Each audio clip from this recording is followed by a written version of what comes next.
Call of Duty Black Ops 7 contre Battlefield 6, la fin d'une rivalité légendaire, telle est la question. Je vais tout vous décrire dans cette vidéo, vous donner mon point de vue concernant tout ceci. C'est parti. La guerre des FPS est-elle terminée? Eh ben oui, eh ben non.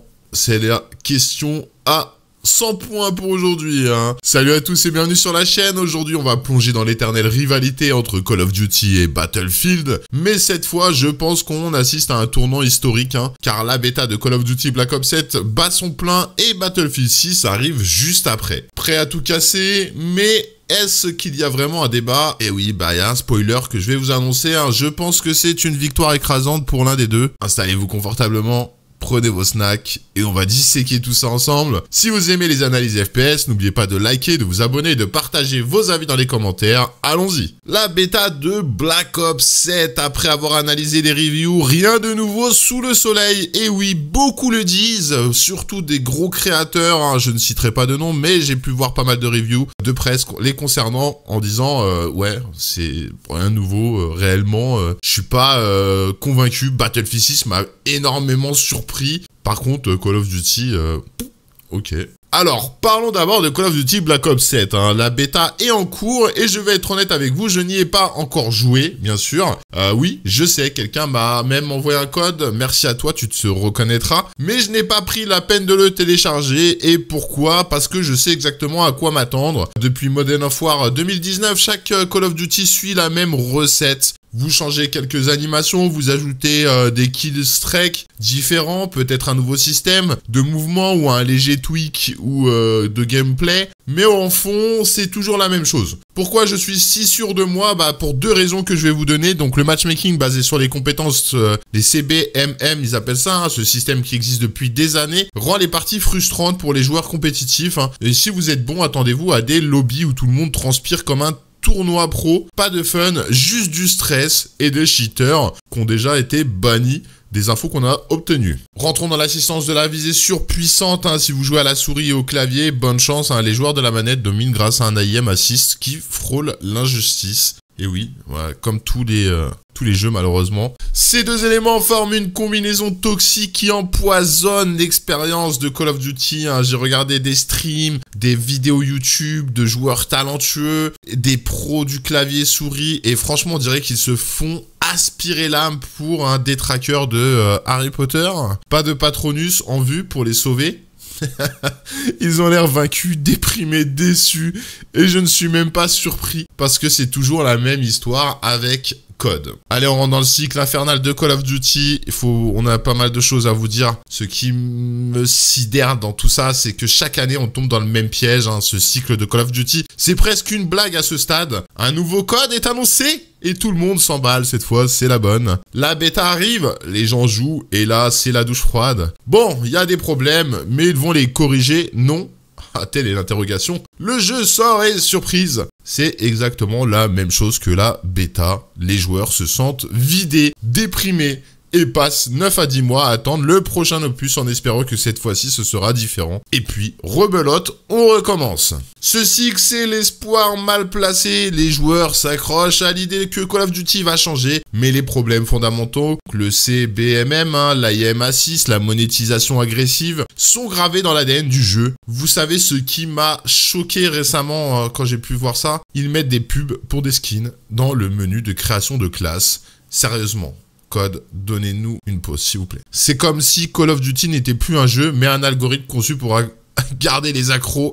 Vous donnez un petit pic d'adrénaline avec une bonne partie, puis vous écrasez avec des lobbies impossibles pour vous pousser à acheter des skins ou des passes de combat. C'est une machine à fric, pas un FPS. On rentre dans ce troisième chapitre, et oui, parce que la lumière au bout du tunnel, Battlefield 6, qu'on attend tous, et c'est là que Battlefield 6 entre en scène, comme vous le savez. Les amis, je ne vais pas vous mentir, ce jeu est une bouffée d'air frais dans le monde des FPS, prévu pour sortir juste après la bêta de Black Ops 7, Battlefield 6 promet de ramener la franchise à ses jours de gloire, réellement. Vous vous souvenez de Battlefield 3 ou Battlefield 4? Ces jeux où vous pouviez piloter un tank, sauter dans un véhicule et vivre des moments épiques sans avoir l'impression que le jeu va vous manipuler, eh bien Battlefield 6 semble vouloir revenir à ça. Qu'est-ce qui rend Battlefield 6 si spécial, vous allez me dire? Bah, pas de SBBM oppressant, hein, contrairement à COD, hein, les lobbies de Battlefield 6 sont plus aléatoires, ce qui rend les parties plus dynamiques et imprévisibles. Vous pouvez avoir des moments où vous dominez et d'autres où vous galérez.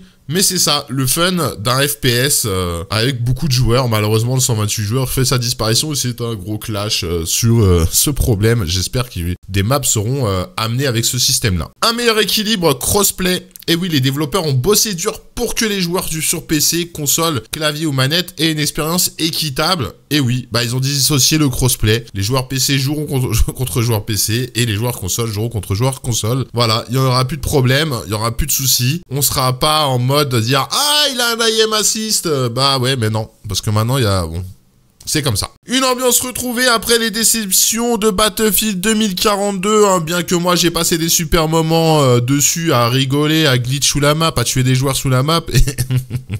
Et j'ai refait des sessions de Battlefield 1 dernièrement où je me suis vraiment régalé, les gars. Je vous cache pas que n'hésitez pas à me retrouver en live stream sur ma chaîne Twitch pour des petites sessions de 2042 ou de Battlefield 1. Donc ne passez pas à côté. Qui n'était même pas dans la conversation face à COD. Et oui, Battlefield 6 vise à redevenir le roi des FPS. Bah, quand vous vous connectez à Battlefield 2042, maintenant vous avez carrément une bannière derrière affichée Battlefield 6. C'est incroyable, avec un teaser de pub. Et si vous voulez faire l'acquisition du jeu, moi je vous invite à prendre le Uplay Pro. Réellement, c'est plus attractif si vous voulez jouer sur du court terme. En plus, vous aurez tout, la Phantom Edition au complet. Donc ne passez pas à côté. Et les chiffres le prouvent. Selon Battlefield Bulletin, et oui, Battlefield 6 est déjà à 1,7 million de précommandes sur Steam et pourrait vendre jusqu'à 5 millions d'exemplaires. Vont-ils battre Battlefield 1? C'est la grande... Oh là là. Mais j'y crois pas. Battlefield 1 restera le must des meilleures ventes dès sa première semaine. Mais le plus fou, c'est cette stat.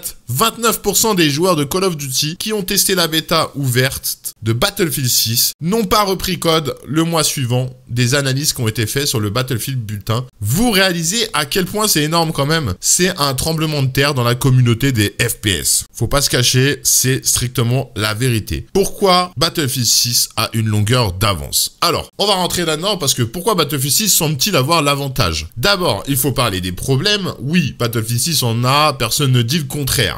Comme tous les jeux. Certains joueurs se plaignent que certaines armes tuent trop vite.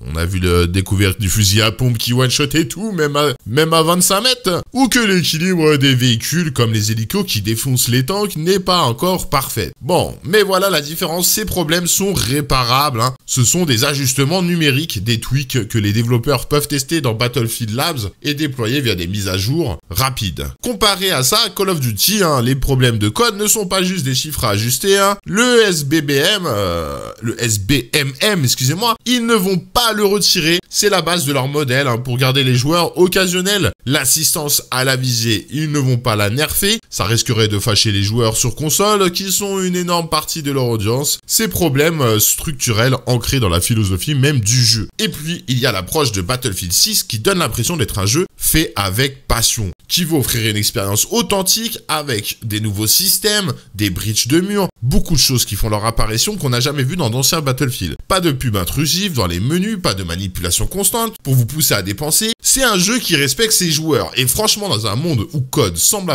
vouloir presser chaque centime de votre portefeuille, ça fait du bien. Ah oui, une industrie qui regarde Battlefield 6, ce qui est vraiment important avec Battlefield 6, c'est qu'il attire tous les regards. Les joueurs, les streamers, l'industrie entière dans tout le monde a les yeux rivés sur ce jeu. Battlefield 2042... L'interrogation, hein, faut oublier ou pas? C'est un faux pas. Bon, j'ai essayé de jouer dernièrement, les serveurs étaient cassés. C'est les choses qui arrivent. Sur PC, on trouve pas grand joueur. C'est des choses qui arrivent.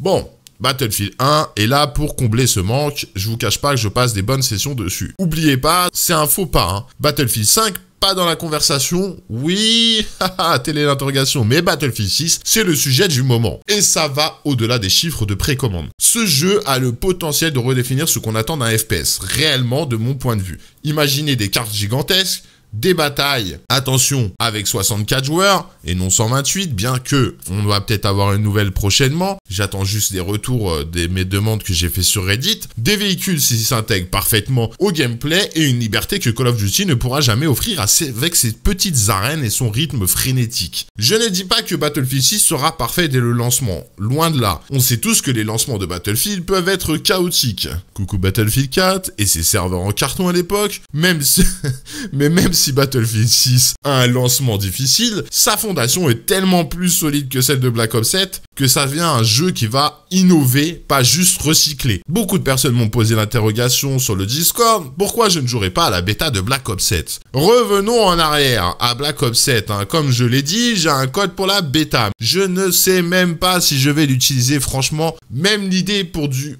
contenu YouTube, parce que soyons honnêtes, code c'est du contenu facile, qui ne me motive pas et qui ne me passionne pas. J'ai passé des semaines à me demander est-ce que je me force ou pas. Merci encore à la personne qui m'a envoyé le code, vraiment c'est super sympa, mais je ne veux pas manquer de respect en jouant à un jeu qui va me frustrer, m'énerver particulièrement. Je préfère même aller faire du CS2 comme je fais de temps en temps. J'aimerais tellement que Call of Duty change, même un petit pas dans la bonne direction suffirait. Plus de bons FPS, ça veut dire plus de jeux à apprécier pour nous tous. Bon, il y a Grey Zone Warfare, qui est un très bon jeu, qui est toujours en cours de développement. C'est une accroche que j'aime, c'est un jeu que je suis passionné dessus. Mais là, je ne vois aucune lueur d'espoir pour Black Ops 7. Semble être juste Black Ops 6 avec un léger lifting et c'est tout me concernant. Bon, on va faire un petit résumé de tout ça, mais faites bien le bon choix, messieurs ou mesdames. Alors, quel est le verdict? Pour moi, il n'y a pas de débat. Call of Duty Black Ops 7 est coincé dans une spirale descendante, tandis que Battlefield 6 représente l'avenir des FPS. Ce n'est pas juste une question de gameplay, c'est une question de philosophie. Battlefield 6 respecte ses joueurs, prend des risques et vise à offrir une expérience mémorable. Qu'en est-il de Call of Duty, vous allez me dire? C'est une machine à fric qui mise sur la nostalgie et l'habitude. Me concernant, c'est mon avis, c'est mon point de vue. N'hésitez pas à me dire ce que vous en pensez en commentaire. Si vous hésitez encore, donnez une chance à Battlefield 6. Même si le lancement n'est pas parfait, ce jeu a le potentiel pour devenir un grand classique. Et si vous êtes un fan de code, posez-vous la question, pourquoi continuer à supporter un jeu qui vous frustre? Telle est l'interrogation. Merci d'avoir regardé jusqu'au bout. Si cette vidéo vous a plu, mettez un pouce bleu, abonnez-vous et partagez vos pensées dans les commentaires. Vous êtes team Battlefield ou team code? Dites-moi tout. Et restez à l'écoute parce que Battlefield 6 arrive bientôt et je suis hypé. On se retrouve en live stream au starter sur ma chaîne Twitch. À la prochaine, c'était Exhaust 93. Ciao!